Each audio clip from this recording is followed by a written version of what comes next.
You never want a serious crisis to go to waste. The way we're going to win over the long term is not just militarily. We've got to win over hearts and minds. And what that means is we've got to invest in countries that have no educational infrastructure, have no means for young people to get ahead. We've got to give them a stake in creating the kind of world order that I think all of us would like to see. Stay tuned for politics and religion.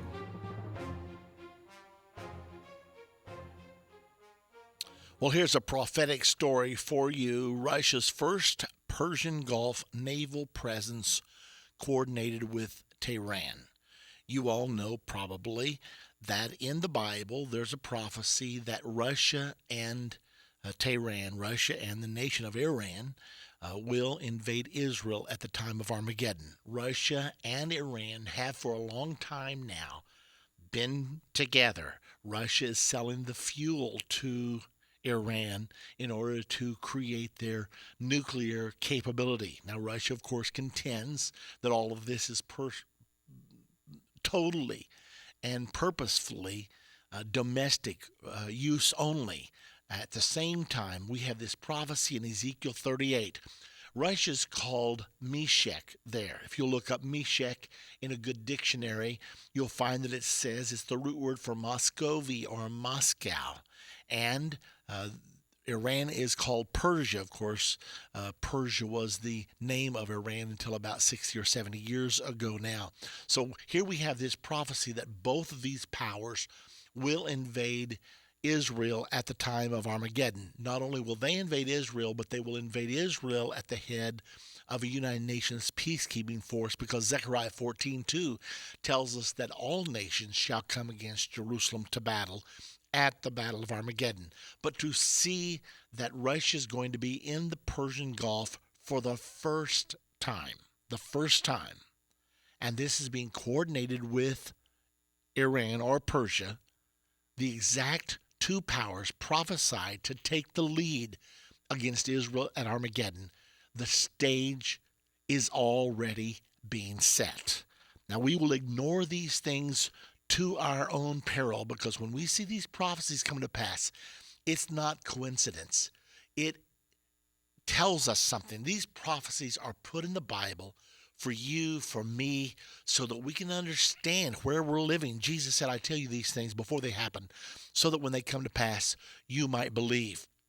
Now, on another front, U.S. House Speaker Nancy Pelosi is in China today. She is touring Beijing and other places, and during this tour, she's not saying much about human rights except one human right.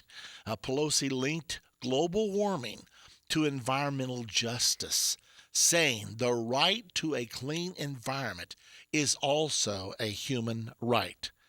Can you imagine ever being arrested for pollution?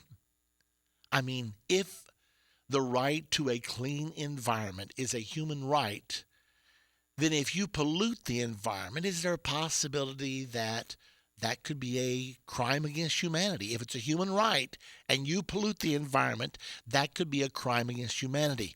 Now, you may think I'm stretching it a little bit. However, before you decide that, think about Nazi Germany. How would it be in Nazi Germany in certain situations? If you were Jewish there, that was a real problem, and that was a good excuse to be sent off to the concentration camps and ultimately to the gas chambers.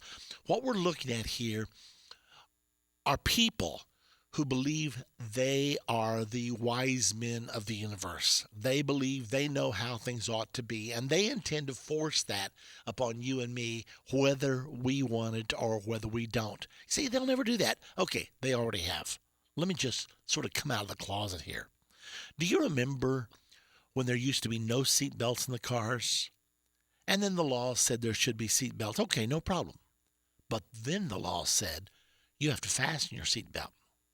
Well, you and I probably should fasten our seat belt, but where did the government get the power to force you to fasten your seat belt? I mean, if you have a choice here of either driving safe or not, of either taking the road that they say is safety or not. But to impose that on you, that was a tremendous abrogation of personal choice and freedom right there.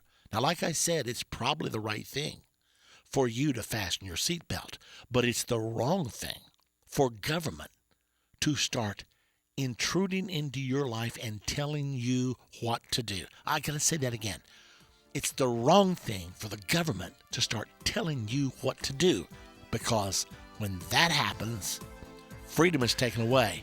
Well, it certainly has to stop there.